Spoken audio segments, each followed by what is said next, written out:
రాత్రి jewellery shop దగ్గర మాలినిని చూశాను, గట్టిగా చెప్పాడు నిఖిల్. మాలిని గబగబా లోపలికి వెళ్ళి ఒక కార్డు తీసుకువచ్చి నిఖిల్కి ఇస్తూ, రాత్రి మేము ఈ కార్డు గల మనిషి దగ్గరికి వెళ్ళాను సార్. మీకు అనుమానం ఉంటే ఆ మనిషికి ఫోన్ చేసి అడగండి. అప్పుడైనా మీరు నమ్ముతారేమో మేము బస్టాండ్ వైపే వెళ్ళామని. మీరు చెప్తున్న ఆ ఏజెన్సీ ఎక్కడుందో కూడా మాకు తెలీదు అంది మాలిని. వెంటనే నిఖిల్ మాలిని ఇచ్చిన కార్డు అందుకుని అందులో నెంబర్కి ఫోన్ చేసి అవతల వ్యక్తితో మాట్లాడి వీళ్ళ వైపు తిరిగి, ఇప్పటికీ 3 సార్లు భారీగా ఎవరో దొంగతనం చేశారు.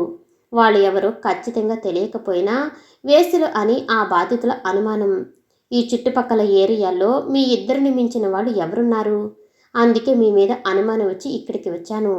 కానీ ఈ కార్డు గల వ్యక్తి చెప్పిన మాట, మీరు చెప్పిన మాట వాస్తవం కాబట్టి నమ్మక తప్పటం లేదు అని చెప్పి అక్కడి నుండి వెళ్ళిపోయాడు నిఖిల్. దొంగ సచ్చినోడు, ఎక్కడ ఏ ఘోరం జరిగినా వచ్చి మా పిల్లల మీద పడుతున్నాడు.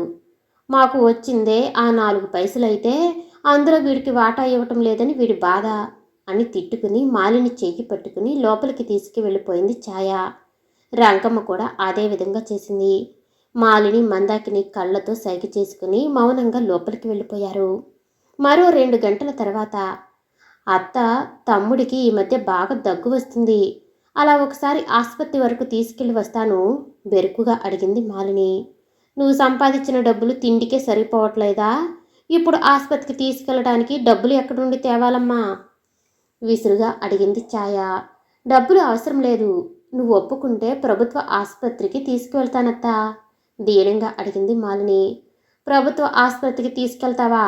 అయినా వాడికి వచ్చిన జబ్బు తగ్గేదా పెట్టేదా? రేపు మాపో సచ్చేవాడి కోసం ఎందుకే అంత దిగులు? నిర్లక్ష్యంగా అంది ఛాయ.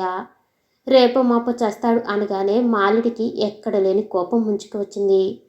ఆమె కళ్ళర చేస్తూ, అత్త, ఇంకెప్పుడు అలా మాట్లాడుకు. నా తమ్ముడికి ఏమీ కాదు. ఎంత కష్టమైనా నా తమ్ముడిని నేను బ్రతికించుకుంటాను. అయినా నీ సొమ్ము లేదు ఇస్తున్నట్టు ఎందుకా అపశకునపు మాటలు? పెద్దదానివి కాబట్టి చెప్పాలని చెప్పాను. నువ్విలా మాట్లాడతావని ముందే తెలిస్తే నీతో ఒక్క మాట కూడా చెప్పకుండా తీసుకువెళ్ళేదాన్ని కోపంగా అంది మాలిని. అంత కోపం ఎందుకే తల్లి?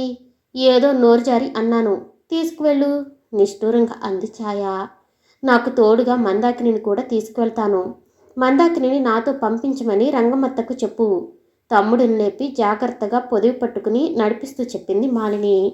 ఛాయ మారు మాట్లాడకుండా రంగమ్మకు ఫోన్ చేసి మందాకిని మాలినితో హాస్పిటల్కి పంపించమని చెప్పింది.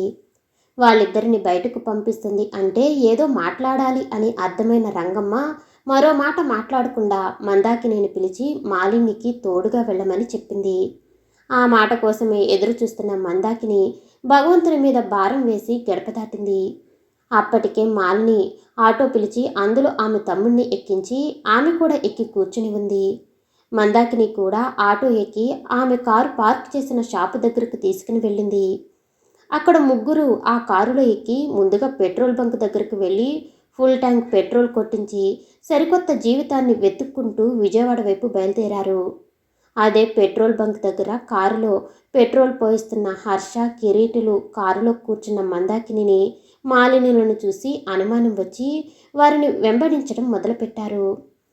కొంతసేపటికి వారిని అడ్డగించి హర్ష, కిరీటి ఇద్దరిని పరిశీలించి వారి కళ్ళల్లో తేడా గమనించి వారు అనుకుంటున్న మేనక, ఊర్వశులు వారు కాదని నిర్ధారించుకుని వెనుతిరిగి వెళ్ళిపోయారు. గదికి వెళ్ళి మాలిని తమ్ముణ్ణి లంగ్స్ ఆపరేషన్ కోసం హాస్పిటల్లో అడ్మిట్ చేశారు. మందాకిని, మనం అనుకున్న కంటే చాలా డబ్బు దోచుకున్నాము. తమ్ముడికి ఇందులో 25 లక్షలు సరిపోతుంది. మిగిలిన డబ్బు ఏం చేద్దాం అని అనుమానంగా అడిగింది.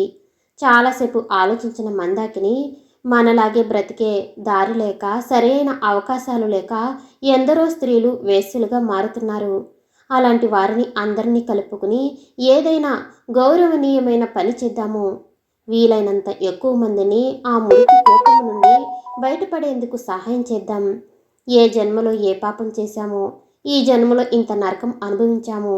కనీసం ఇప్పుడైనా ఒక మంచి పని చేసి మంచి జీవితం కొనసాగిద్దాం. మనతో పాటు మరికొంతమందికి మంచి జీవితాన్ని ఇద్దాం అంటూ స్థిరంగా చెప్పింది. ఆమె ఆలోచన నచ్చిన మాలిని కూడా అందుకు సంతోషంగా అంగీకరించింది. 2 రోజులు అయినా తిరిగి రాని మాలిని మందాకినుల కోసం ఊరంతా వెతికిన రంగమ్మ ఛాయలు వారిరువురు లేకుండా ఎలా బ్రతకాలో అర్థం కాక కన్నీరు మున్నీరుగా ఏడవటం మొదలుపెట్టారు. నీకు మొదటి నుండి చెప్తున్నాను, మందాకిని ఎక్కువగా ఇబ్బంది పెట్టొద్దు. ఆ ఇబ్బందులు తట్టుకోలేక వాళ్ళు ఇంటి నుండి వెళ్ళిపోతే మనం అడుక్కుని తిని బ్రతకాలి అని. కానీ నువ్వు నా మాట వినకుండా నానా రకాలుగా హింస పెట్టావు. ఇప్పుడు అడుక్కు తినడమే మనకు మిగిలింది అని రంగమ్మను తిట్టడం మొదలుపెట్టింది ఛాయ. ఆమె చెప్పిన ప్రతి మాట నిజం కావటంతో మౌనంగా రోధించడం తప్ప ఏమీ చేయలేకపోయింది రంగమ్మ. అన్యాయంగా ఎదుటివారిని ఇబ్బందులు పాలు చేసేవాళ్ళు తప్పనిసరిగా ఏదో ఒకరోజు అంతకంటే ఎక్కువ ఇబ్బందులు పాలవుతారు అనటానికి రంగమ్మ నిదర్శనం. దురాశతో ఎదుటివారి సొమ్ముల కోసం ఆశపడే హర్షలాంటి వారు రెండింతలు నష్టపోవటం సర్వసాధారణం. అందుకే అంటారు దురాశ దుఃఖానికి కారణమని. మానవత్వం ఏమాత్రం లేని నీచ స్వభావం కలిగిన నిఖిల్ లాంటి వారు ఎప్పటికీ నిజాన్ని బయటపెట్టలేని అసమర్థులుగానే మిగిలిపోతారు. ఎదుటి వారికి సహాయం చేయటం కోసం అది తప్పైనా సరే తప్పుడు మనుషుల దగ్గర చేయటం తప్పు కాదని చెప్పటానికి మందాకిని చేసిన దోపిడీలు నిదర్శనం. సూర్యుడి నుండి వెలుగును సంగ్రహించి ఆ వేడి వెలుగును చల్లని వెన్నెలగా మార్చి నిశిరాత్రిలో జగతికి వెలుగునిచ్చే ఆ నెలరాజు ఏ విధంగా అయితే దొంగ కాడో, కామందుల నుండి ధనాన్ని దోచుకున్న మందాకిని మాలినులు దొంగలు కాదు. తమలాంటి అభాగ్యులకు సహాయం చేయటం కోసం నడుం బిగించిన ఉద్యమకారుణులు. ఆ నింగి నుండి నేలకు దిగివచ్చిన నెలవంకలు. సమాప్తం. నేను వినిపించే ఆడియో నవల్స్ మీకు నచ్చినట్లయితే మరిన్ని నవల్స్ కోసం షేర్ చేసి, లైక్ చేసి, సబ్స్క్రైబ్ చేసుకోండి. అలాగే పక్కనే ఉన్న బెల్ ఐకాన్ని ప్రెస్ చేయండి. పక్కనే ఉన్న బెల్ ఐకాన్ని ప్రెస్ చేయడం వల్ల నేను పంపించిన ఆడియోస్ మీకు వెంటనే నోటిఫికేషన్ అందుతుంది. Thank you for watching.